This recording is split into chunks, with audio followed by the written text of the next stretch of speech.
할렐루야. 네, 반갑습니다. 오늘은 종려주일입니다. 예수님이 우리의 죄를 대신 짊어지시기 위하여 예루살렘으로 입성하신 십자가의 고난의 길로 들어서신 귀한 날입니다. 한 주간 동안 고난주간을 통하여서 십자가의 은혜를, 그 고난의 깊은 의미를 묵상하는 시간이 되었으면 좋겠습니다. 오늘 말씀을 전하기 전에 앞서 먼저 제가 지난 2주간 동안 미얀마 다녀온 선교 상황을 잠깐 보고하도록 하겠습니다. 사진을 보시면 미얀마 지도가 나오고 있고요. 제일 아래쪽이 양곤 옛날 수도인데 경제 수도입니다. 그리고 중간에 네피도라는 지역이 지금 행정 수도입니다. 제가 사역하는 보아원은 그 네피도 지역에서 좀 올라가서 다운지라는 지역에 좀 크게 안 나오나요? 저기군요. 다운지라는 지역에 되어 있는데 현재 그곳은 내전 지역과 좀 가까이 있어서 위험한, 지금 파랗게 진하게 되어진 부분이 시민군이 점령한 지역이고 연한 색깔이 정부군이 지금 점령한 지역입니다. 지금도 전쟁은 끊임없이 이어지고 있는 상황이지만 제가 거주했던 다운지 이 지역은 군부대가 있어서 상대적으로 좀 안전한 지역이기도 합니다. 신정훈 선교사 부부와 만나서 식사를 나누었고요. 그 앞에 앉아있는 이 두 부부는 굉장히 신실하게 사역을 잘 감당하고 있습니다. 그런데 마침 지금 전쟁으로 인하여 유가가 굉장히 폭등하고 있어서 지금 미얀마 시내 같은 경우는 넘어가세요. 시내 같은 경우는 주유하기 위해서 하루를 꼬박 기다려야 될 정도이고 저희도 한번 주유를 했는데 우리로 말한다면 한 10,000원 정도밖에는 넣어주지 않더라고요. 한 4분의 1 정도, 한 움큼 정도만 넣어주고 기름을 아예 안 넣어주는 그런 상황이라서 굉장히 어려움을 겪었고 차량 2부제를 시행했기 때문에 제가 있는 그 고아원 숙소와 고아원은 차량으로 한 30분 정도 걸리는 거리이기에 홀순 날에는 이렇게 차량을 타고 버스 같은 트럭을 타고 이동을 해야만 했습니다. 다음을 보면 이제 선물 나누는 장면이 나오고 가지고 넘겨주세요. 선물 나오는 장면이 나오고 여러분들이 준비한 선물들을 나눠주겠습니다. 그 다음에도 선물이 나오는 장면이 이렇게 나오고 그 다음에 보면 젤리, 스웨덴 젤리를 서로 차지하려고 하는데 다음 계속 넘겨주세요. 넘겨주시고요. 그래서 젤리 나누는 아이들이 굉장히 질서 있게 먹고 싶음에도 불구하고 2개만 가져가 그러면 딱 2개만 가져가고 욕심을 내지는 않더라고요. 그 다음에 이제 중고등부 아이들이 인사 영상을 만들어서 아이들에게 보여줬습니다. 그래서 실제로 아이들이 어떻게 미얀마어를 배워가지고 미얀마로 인사하는 장면들을 아이들이 시청을 하고 있고요. 이어서 아이들의 중고등부 아이들 언니 오빠들에게 답장을 쓰는 그런 모습이 나오고 있습니다. 이렇게 해서 아이들이 써서 우리 중고등부 언니 오빠들에게 전달을 했고요. 그리고 잠시 시간을 내서 바이올린 시범을 우리 가이가 잠깐 보여주면서 악기가 중요하다는 걸 알려주었습니다. 다음을 보면 이제 특식을 준비하는 장면이 나오고 있고요. 아이들이 그 다음 장면 보면 특식을 먹고 있는 장면이 나오죠. 아주 맛있게 닭을 먹는데 지난번에 갔을 때 KFC를 한번 방문을 했었는데 아무래도 우리 운영하는 전도사님은 KFC 갈 돈이면 3-4배는 먹을 수 있다 그러면서 아주 푸짐하게 닭고기를 먹이자. 그래서 닭고기를 푸짐하게 먹였고요. 특식을 2번 정도 했는데 한 번은 이렇게 닭고기로 먹였고 한 번은 소세지에 담긴 빵을 만들어서 아이들에게 제공하기도 했습니다. 다음에 보시게 되면 이제 워터파크에 가서 아이들과 함께 즐거운 시간을 보냈고요. 평생 처음으로 워터파크에 가는 아이들이 있습니다. 물론 그곳이 시골이라서 시내까지 나오기는 자기 힘으로 나올 수가 없죠. 차로 한 30분 정도 나와야 되니까. 그래서 아이들이 워터파크에서 수박도 먹고 그리고 나중에 또 단체 사진도 이렇게 찍었습니다. 넘어가서 그 다음에 보시게 되면 이제 그레이스 홈이라고 있는 고아원과 연계 사역된 곳이 그레이스 선교센터입니다.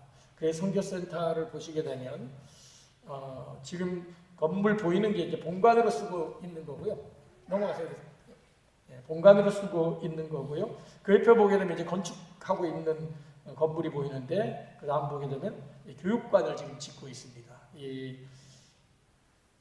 나머지 이 지역에 2년에 걸쳐서 한 번은 홍수가 났었고 한 번은 지진이 일어나서 엄청난 피해를 겪었는데 그때 지진 구호금으로 한 선교 교단에서 확 모아줬는데 이걸로 뭘 할까 하다가 아이들의 교육을 위해 쓰자 그래가지고 교육관을 짓고 있습니다. 다음을 보게 되면 이 이제 선교관에서 현재 여름 캠프가 진행이 되고 있습니다. 이 여름 캠프가 너무 인기가 있어가지고 지금 미얀마는 여름 방학 중인데 이 여름 방학에는 아이들이 할 게 없으니까 탈선을 많이 해요. 마약도 많이 하게 되고 술도 하게 되고 엉뚱한 짓을 많이 하는데 학교를 안 가니까 그 아이들 이번에 선교센터에서 모아가지고 여름 성경 캠프를 작년에 진행을 했는데 200여 명이 넘는 아이들 몰려들었습니다. 그러니까 그 동네 주변의 아이들 다 몰려드는 거예요. 너무 성황리에 진행되다 보니 그 마을 주지가 경각심을 느껴가지고 올해는 가지 말라고 마을에 명령을 내려가지고 아이들이 오고 싶어도 오지 못해가지고 한 그래도 눈치 보면서 온 애들이 한 100여 명 정도 되고 교회 아이들하고 우리 아이들하고 또 동네 아이들 해가지고 한 100여 명 정도 해서 영어하고 한국말하고 악기 교육을 지금 받고 있습니다. 그래서 한글 수업하고 있는 우리 가이의 모습도 보이고 있고요. 그 다음을 보게 되면 간식 만드는 장면이 나오는데 이때 여기에 상추 씻어가지고 소세지를 넣은 빵을 주는 겁니다. 근데 놀랍게도 이 소세지 하나가 닭고기보다 비싸답니다. 왜 그러냐 그랬더니 이 아이들은 소세지라는 걸 처음 먹어봤고요. 공산품으로 된 건 다 비싸다 그럽니다. 그러니까 자연으로 된 게 아니고 공산품으로 된 건 처음이라서 이 아이들 중에는 소세지라는 걸 처음 먹은 아이들도 있었다 그럽니다. 그 다음 보게 되면 제가 이제 시간을 내서 남자아이들 여자아이들 데리고 축구를 쓰다는 장면이 있습니다. 그래서 패스하는 거라든지 볼 차는 법에 대해서 잠깐 이렇게 아이들에게 가르쳐 줬고요. 그리고 이런 행사를 마친 다음에 우리 신정부 선교 사역하는 사역 현장들 잠시 방문했는데 수상마을 여기에 인내호수라는 굉장히 큰 호수가 있고 여기가 유럽의 휴양지로 불려집니다. 방콕이나 양곤 같은 경우는 35도에서 39도 정도로 엄청 더운 날씨인데 이 다웅지 이 지역 인내호수가 있는 이 지역은 해발 1000m이고 인내호수는 해발 900m이기 때문에 굉장히 시원한 날씨라서 20도에서 한 25도 스웨덴의 여름 날씨 정도 되더라고요. 수상마을을 방문했는데 말씀드렸듯이 2년에 걸쳐 홍수와 지진으로 인해 그 수상마을 전체가 거의 파손이 되어 버렸습니다. 그래서 수많은 사람들이 죽었고 수많은 집이 파손되었는데 그때 우리 기아대책본부를 비롯한 국제구호단체에서 후원을 보내줘서 지금 이렇게 집을 새로 지어가지고 있는데 아직 이렇게 폐허로 내버려 둔 집도 있었습니다. 다음 보면 한 집을 방문했는데 여기서 한 가정을 봤는데 이 집에는 3가정이 살고 있었는데 지금 저쪽 끝에 약간 분홍 빛으로 보이는 아이가 있는데 17살 된 아이입니다.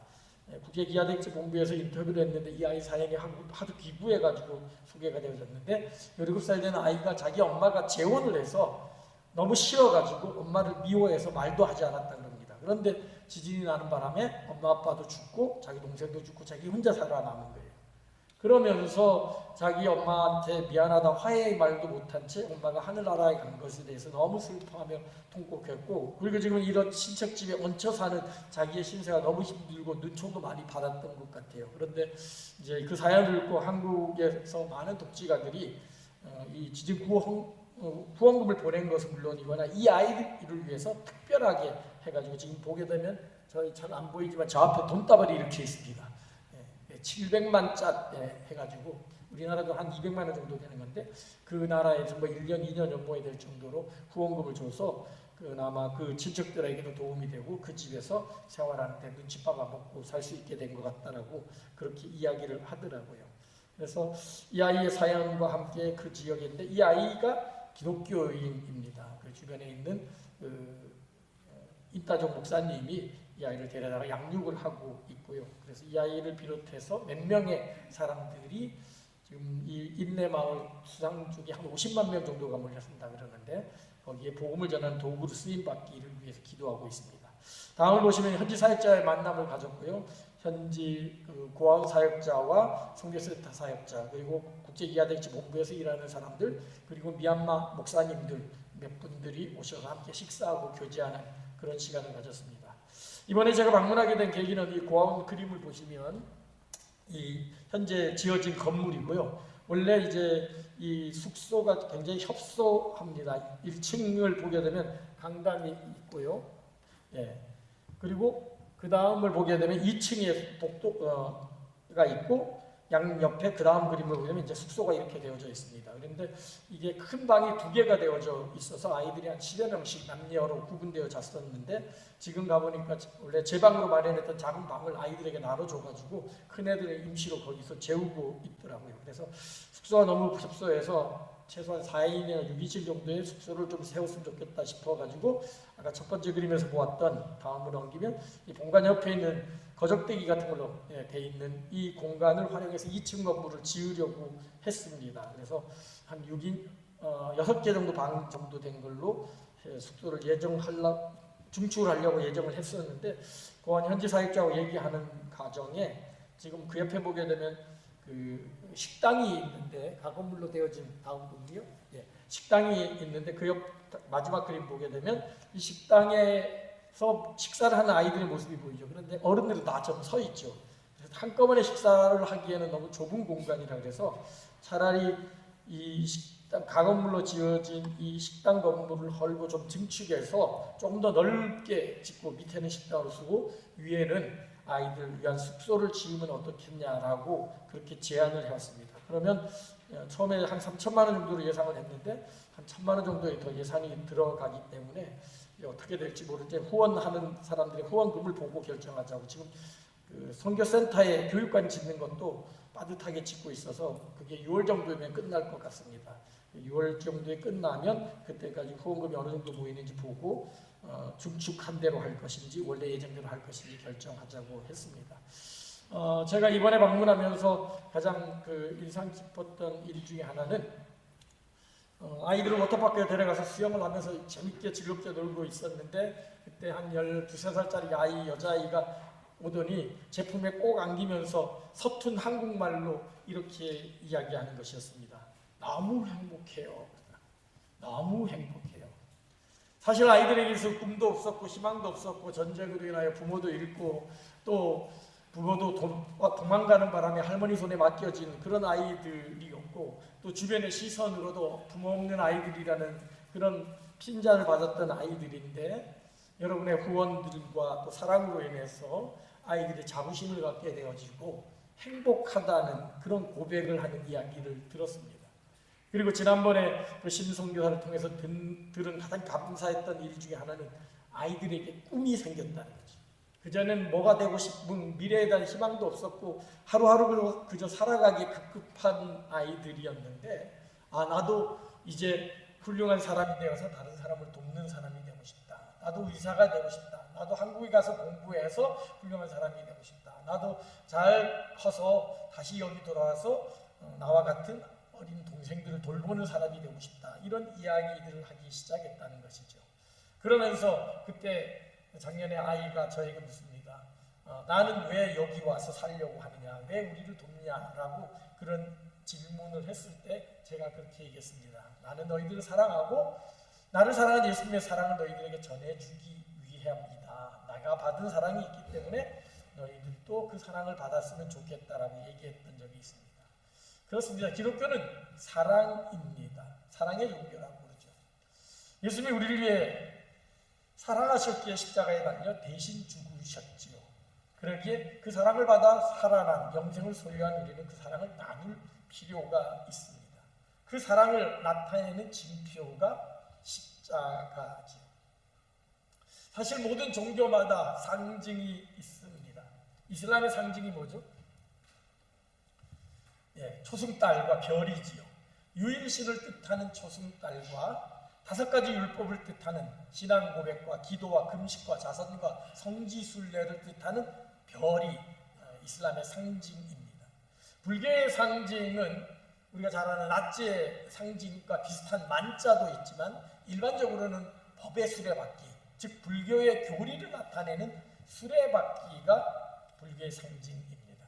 힌두교는 우주의 근원적인 소리를 상징하는 신성한 문자 옴이라는 문자가 상징이고, 유대교는 뭐죠? 다윗의 보좌가 영원할 것이며 메시아가 그의 후손으로 올 것이라는 것을 상징하는 다윗의 별입니다. 그리고 기독교의 상징은 십자가죠. 그런데 재미있는 사실은 다른 모든 종교들은 그 상징들은 대부분 영광이나 어떤 신성함을 나타내는 상징입니다. 신앙 고백이나 율법이나 신성한 소리 같은, 아니면 다윗의 왕자와 같은 그런 것을 상징하는데, 십자가는 과연 어떤 것인가요? 기독교인은 왜 십자가를 상징으로 사용하게 된 것일까요? 그 십자가는 나에게 어떤 의미가 있는 것일까요? 사실 십자가가 처음부터 기독교의 상징은 아니었습니다. 초기 기독교인들은 유대인들과 마찬가지로 십계명을 지켰기 때문에 이 계명에 어떤 우상도 만들지 말라고 해서 어떤 형상화하는 것에 대한 극도의 거부감이 있었습니다. 그런데 점차 기독교가 흥왕하고 부흥하게 되자 유대교와 뭔가 구분된 모습을 보일 필요가 있었고, 자신들의 신앙을 나타낼 수 있는 어떤 상징이 필요하게 된 것이죠. 그래서 기독교의 상징으로 다양한 문양들이 사용되게 됩니다. 불멸을 상징하는 공작이라든지, 성령을 의미하는 비둘기라든지, 아니면 운동선수의 면류관이나, 그리고 우리가 잘 아는 물고기가 기독교의 상징으로 쓰이죠. 왜냐하면 이 물고기를 의미하는 단어 익수스라는 이 5글자는 그 각 첫 글자가 예수 그리스토스, 테오스, 휘오스, 소테르라는 말로서 예수 그리스도는 하나님의 아들이요 구세주라는 그런 신앙의 고백을 담은 말이기 때문에 그럽니다. 그래서 초대교회 성도들은 로마의 마케르트에 몰래 비밀 모임을 가질 때 물고기 머리 방향을 화살표로 사용했다라고 합니다. 이렇게 다양한 상징들이 기독교의 상징으로 사용되다가 점차 십자가가 기독교의 대표적인 상징으로 자리를 잡게 되는데, 여기에 결정적인 공헌을 한 사람이 바로 콘스탄티누스 황제입니다.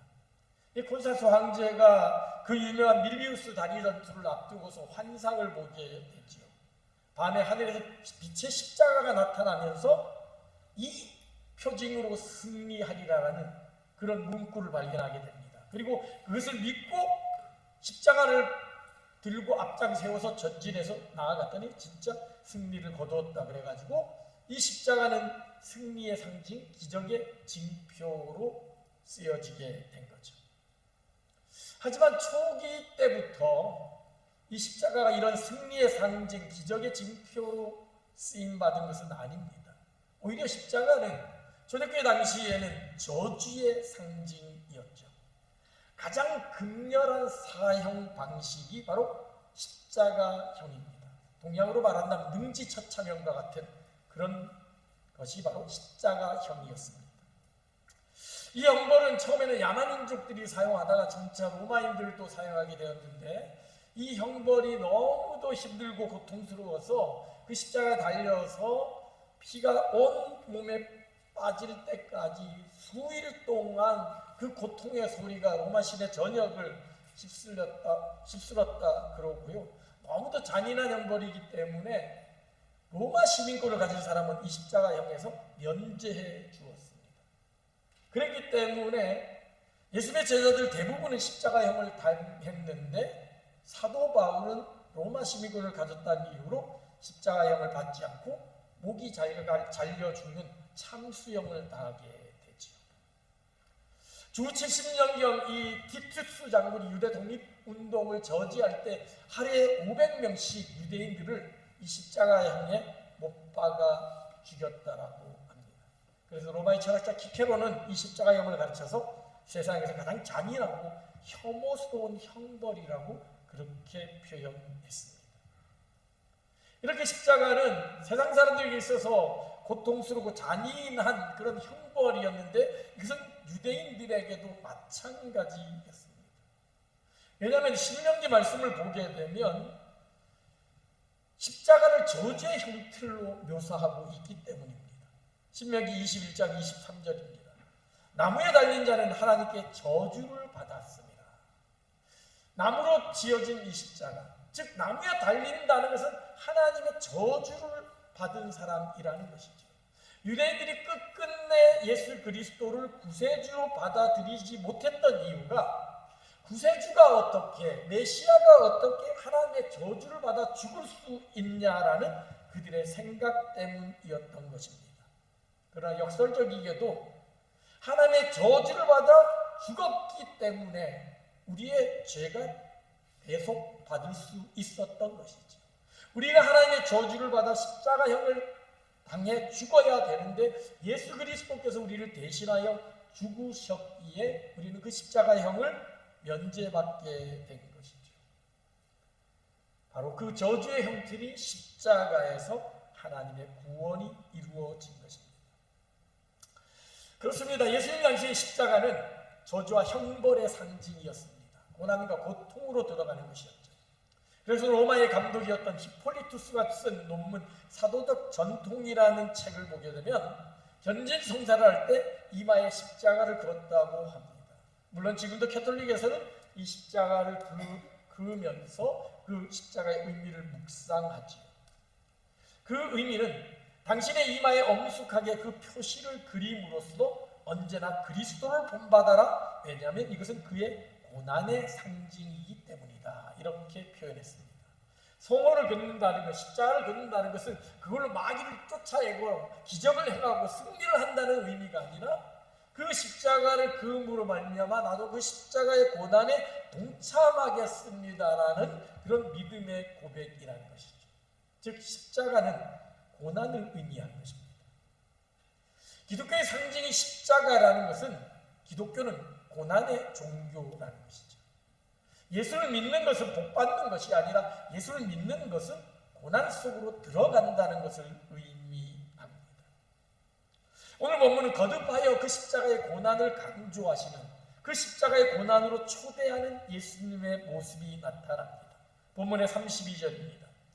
예루살렘을 올라가는 길에 예수께서 그들 앞에 서서 가시는데 그들이 놀라고 따르는 자들은 두려워하더라. 이에 다시 12 제자를 데리시고 자기가 당할 일을 말씀하여 이르시되, 다시 제자들에게 말씀하셨는데 자기가 당할 일을 말씀하셨다는 것이죠. 사실 이 말씀은 세 번째 지금 말씀하시는 것입니다. 예수님의 마지막 십자가 사역을 앞두고서 제자들에게 거듭하여서 자기가 당할 일을 말씀하십니다. 그 일은 무엇입니까? 33절과 34절에 설명되어 있습니다. 보라, 우리가 예루살렘에 올라가노니 인자가 대제사장들과 서기관들에게 넘겨지매 그들이 죽이기로 결의하고 이방인들에게 넘겨주겠고 그들은 능욕하며 침뱉으며 채찍질하고 죽일 것이나 그는 3일 만에 살아나리라. 십자가의 길을 걸어감으로 말미암아 능욕당하고 침뱉음 당하고 채찍질 당하고 죽임을 당할 것이라는 것이죠. 십자가의 죽음을 이야기하는 겁니다. 즉 예수를 믿는다는 것은 십자가의 죽음의 길로 걸어간다는 것이죠. 그런데 그 죽음은 죽음으로 끝나는 것이 아니라 그는 3일 만에 살아나리라. 부활의 영광으로 나온다는 것이죠. 즉 예수님께서 거듭 말씀하시는 건 뭐냐면 십자가의 죽음과 부활을 이야기하는 겁니다. 이 말씀은 처음 하신 말씀이 아닙니다. 벌써 세 번째 말씀입니다. 마태복음 8장을 보게 되면 예수님이 많은 인자가 많은 고난을 받고 제사장들에게 버림받아 죽임을 당할 것이다 라는 것을 말씀하십니다. 그러면서 누구든지 나를 따라오려면 자기를 부인하고 자기 십자가를 지고 따라야 된다고 말씀합니다. 그리고 얼마 지나지 않아 마가복음 9장에서 다시 한번 말씀합니다. 또 인자가 사람의 손에 넘겨져 죽임을 당하고 3일 만에 살아나리라 말씀하셨다는 것이죠.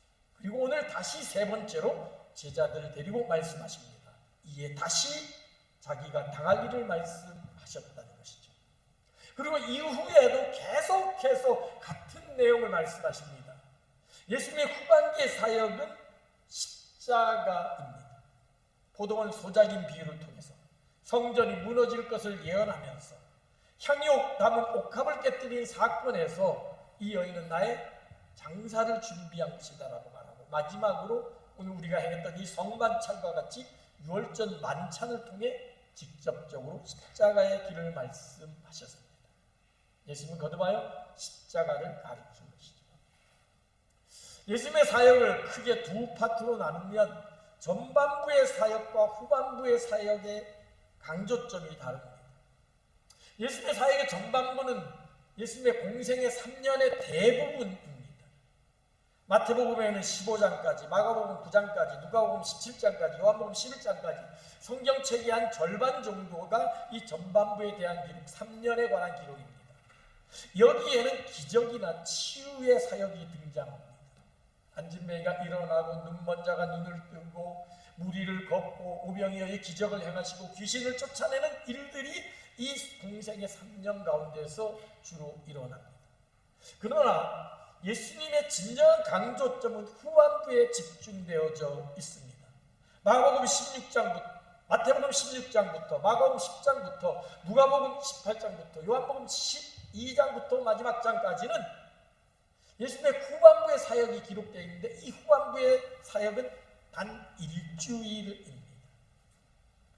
후반기 일주일을 기록한 내용이 사복음서의 절반 정도가 됩니다. 마가복음을 보더라도 마가복음 10장부터는 예수님의 후반부의 사역이 소개되고 있는데 여기에는 예수님의 기적이나 치유가 전혀 등장하지 않습니다. 예수님의 마지막 후반부 사역, 일주일의 사역에는 예수님의 기적과 치유보다는 예수님이 강조하신, 예수님이 걸어가신 십자가의 길을 강조하는 내용으로 가득 차 있습니다. 즉 사복음서의 기록을 보더라도 예수님의 공생의 3년간의 이 기록은 전체의 절반 정도에 불과하고 단 일주일간의 이 기록이 나머지 절반을 차지하는데 이 일주일의 절반을 차지하는 이 일주일의 사역은 오직 십자가만 강조하고 있다는 거죠. 안타깝게도 예수님을 따르는 제자들은 예수님의 이러한 강조를, 이런 의미를 깨닫지 못했습니다. 십자가의 의미를, 십자가의 중요성을 깨닫지 못했던 거죠. 그러기에 끊임없이 그들은 예수님의 전반기의 사역에 집중하여 어떻게 해서든지 병을 낫고 기적을 행하고 오병이어를 일으키고 수많은 사람들의 관중에 그 환호성을 듣는 것에 초점을 맞추고 있었던 거죠. 그래서 예수님이 거듭하여 십자가의 길을 말씀함에도 불구하고 제자들의 관심은 여전히 예전과 같은 영광에 도취되어 있었던 것이죠.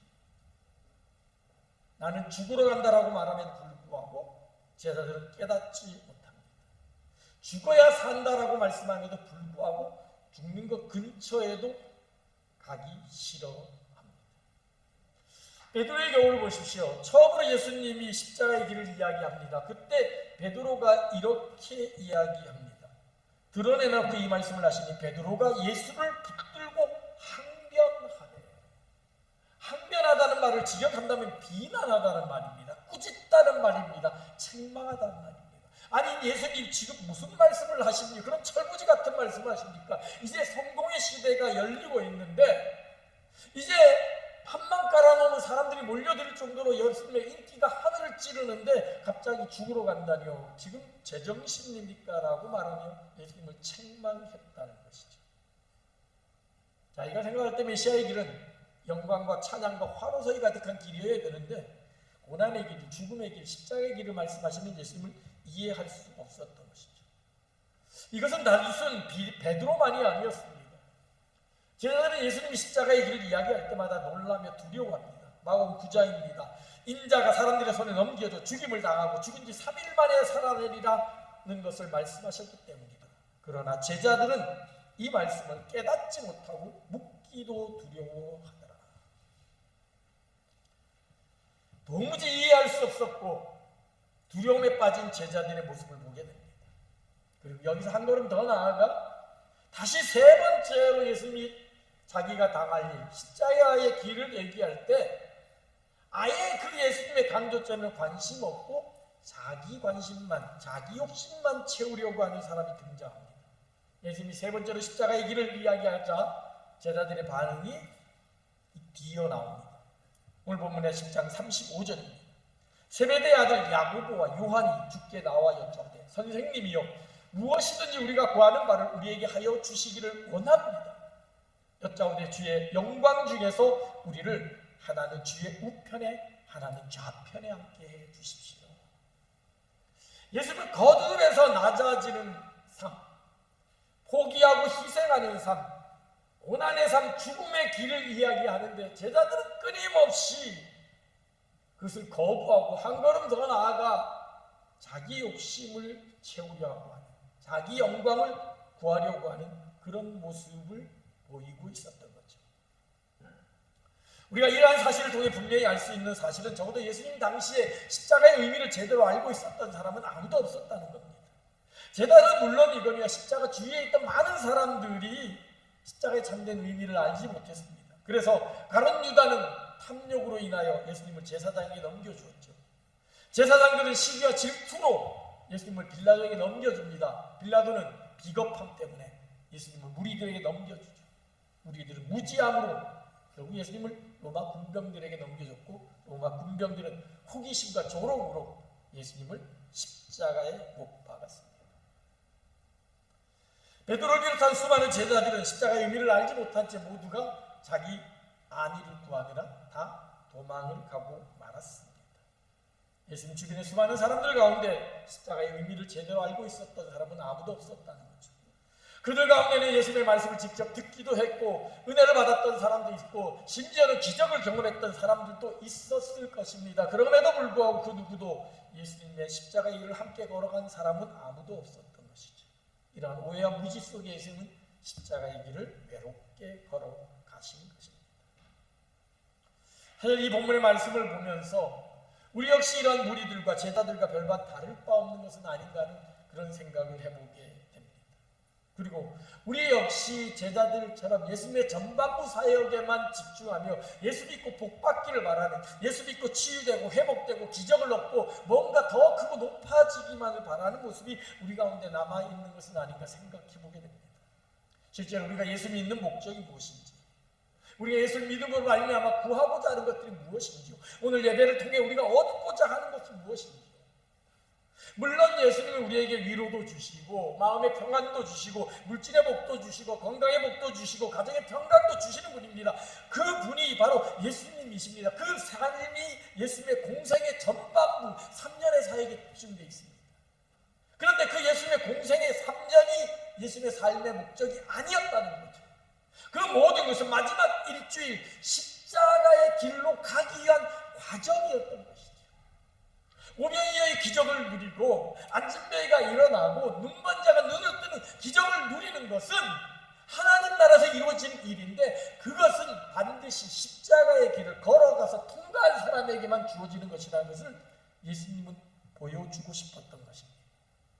십자가의 고난이 있어야 십자가의 영광이 있는 것이고 십자가에서 죽어야만 다시 살아나는 것이죠. 죽을 때 살아나는 것인데 우리는 죽음 근처에도 가기를 두려워하고 고난 근처에도 가기를 두려워하고 조금만 손해보고 조금만 불편하고 조금만 힘들면 불평하고 좌절하고 내가 예수 믿어서 오히려 망했다라고 한탄하고 그 십자가의 고난을 얘기할 때 베드로처럼 그런 철부지 같은 소리 하지 말라라고 예수님을 꾸짖고 책망하는 모습이 우리 가운데 있는 것은 아니지. 예수님은 죽음의 길을 이야기하는데 요한의 형제들처럼 나는 그럼 보좌 우편에 앉게 해주시고 저 동생은 좌편에 앉게 해달라고 자기 영광만 구하고 있는 모습이 바로 우리들의 모습은 아닌지 한번 돌아봐야 됩니다. 그래서 헨리 나우에는 세상의 일 그리스도의 길이라는 책에서 상향성의 삶과 하향성의 삶을 비교합니다. 세상은 끊임없이 더 높이 올라가려는 상향성의 삶을 추구한다는 것이죠. 그러나 주님은 끊임없이 더 낮아지라는 하향성의 삶을 말씀하십니다. 그리고 그 길로 우리를 인도하십니다. 그 책에서 헨리 나우에는 이렇게 이야기합니다. 낮아지는 길은 하나님의 길이지 우리의 길은 아니다. 이와 같은 하향성의 삶은 우리에게는 부자연스러운 것이다. 왜냐하면 우리의 죄 많고 깨어진 상태의 본질 속에는 우리의 온 마음과 몸이 경쟁심과 대항심으로 오염되어 있기 때문이다. 하향성은 하나님의 길이요 십자가의 길이요 또한 그리스도의 길이다. 그런가 하면 빌 하이스테스 목사님은 이렇게 이야기합니다.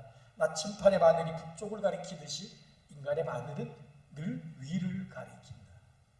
그렇습니다. 죄악으로 오염된 우리의 인간의 본성은 늘 높아지려고 합니다. 더 많이 가지려고 하고 더 빨리 가려고 하고 남과 비교해서 더 잘 사는, 더 풍요로 받으려고 한 것을 누리려고 하는 것이 인간의 본성입니다. 그런데 주님은 십자가의 은혜를 우리에게 말하면서 십자가의 비밀을 우리에게 깨우쳐주면서 그 더 가지고 더 많아지고 더 높아지려면 더 낮아져야 된다. 더 많이 가지려면 더 포기해야 된다. 놓을 때 주신다는 것을 십자가의 비밀을 통해 우리에게 일깨워 줍니다. 제가 황희정승의 이야기에서 기억에 남는 이야기가 있습니다. 황희정승이 어렸을 적에 어느 대감마을 집 마당에서 놀고 있을 때, 아이들과 함께 놀고 있을 때 그 대감마님이 아이들 노는 걸 보면서 너무 기특해가지고 사탕을 한 주씩 가져가라고 했습니다. 그래서 사탕 덩어리 이 바구니를 주면서 야 너희들 마음껏 여기 가져가라. 그러니까 아이들이 신나가지고 다 그냥 한 주씩 잡고 갔습니다. 그런데 이 황희영승은 그 앞에서 쭈삣쭈삣 거리면서 그냥 서 있는 거예요. 그래서 대감이 묻습니다. 얘 너는 사탕이 먹고 싶지 않니? 아니 먹고 싶어요. 그럼 왜 가져가지 않냐? 아니 가져가고 싶어요. 그러면서도 쭈삣쭈삣 하는 거예요. 그러니까 대감이 보다 못해가지고 손으로 사탕을 움켜쥐고서 아이에게 주었습니다. 그러니까 이 황희가 옷자락을 벌려가지고 거기다 사탕을 받은 겁니다. 그 모습을 보고 대감이 묻죠. 아니 이놈아 가져가라 할 때는 안 가져가고 쭈삣쭈삣 하더니 내가 주니까 그렇게 좋아하네? 왜 그랬어? 그러니까 황희가 이렇게 얘기했다고 합니다. 대감님의 손이 제 손보다 크잖아요. 황희의 지혜를 볼 수 있는 그런 일화인 것 같습니다. 그렇습니다. 하나님의 손은 우리의 손보다 큽니다. 내 손으로 잡으려 해봤자 잡는 것은 얼마 되지 않습니다. 오히려 내 손을 비우고 하나님의 손을 기다리면 그 큰 대감의 손과 같은 그보다 더 큰 하나님의 손이 우리를 채워주신다는 것이죠. 낮아지고 포기하고 희생하고 죽을 때 하나님이 우리를 높여주시고 하나님이 우리를 풍요하게 해주시고 하나님이 우리를 살리신다는 것이죠. 예수님은 십자가의 고난을 이야기하면서 3일 만에 살아날 것을 말씀하십니다. 그런데 그 3일 만에 살아나는 것은 반드시 십자가의 고난을 통해서 가능하다는 것이죠. 십자가의 죽음의 길을 통과할 때 가능하다는 거죠.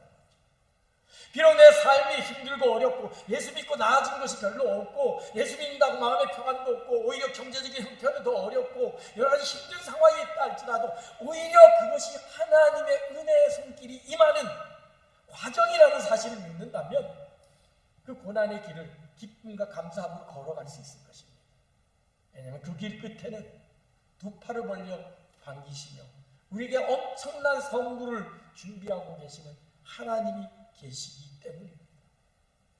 그 사실을 알기에 예수님은 제자들에게 거듭하여 십자가를 말씀하시는 것입니다. 다시 12 제자를 데리시고 자기의 당할 일을 말씀하시면서 눈에 보이는 것들, 네 손으로 잡으려는 것에 집착하지 말고 모든 것 포기하고 나와 함께 그 십자가의 죽음의 길로 걸어간다면 죽음이 끝이 아니라 그 끝에서 나를 다시 살리시는 그 십자가의 능력을, 부활의 능력을 경험할 수 있을 것이라고 주님은 우리를 십자가로 초대하고 있는 것입니다. 그래서 주님 말씀하십니다. 누구든지 나를 따라오려거든 자기를 부인하고 자기 십자가를 지고 나를 따르는 것이니라. 주의 십자가를 짓고 따를 때 비록 고난과 희생과 아픔이 있다 할지라도 그 길 끝에는 영광이, 능력이, 기적이, 승리가, 생명이 있다는 사실을 믿고 기꺼이 주님의 십자가를 지고 주님의 길을 따라가야 할 것입니다. No cross, no crown이라는 말이 있습니다. 십자가 없는 멸류관은 없다는 것이죠.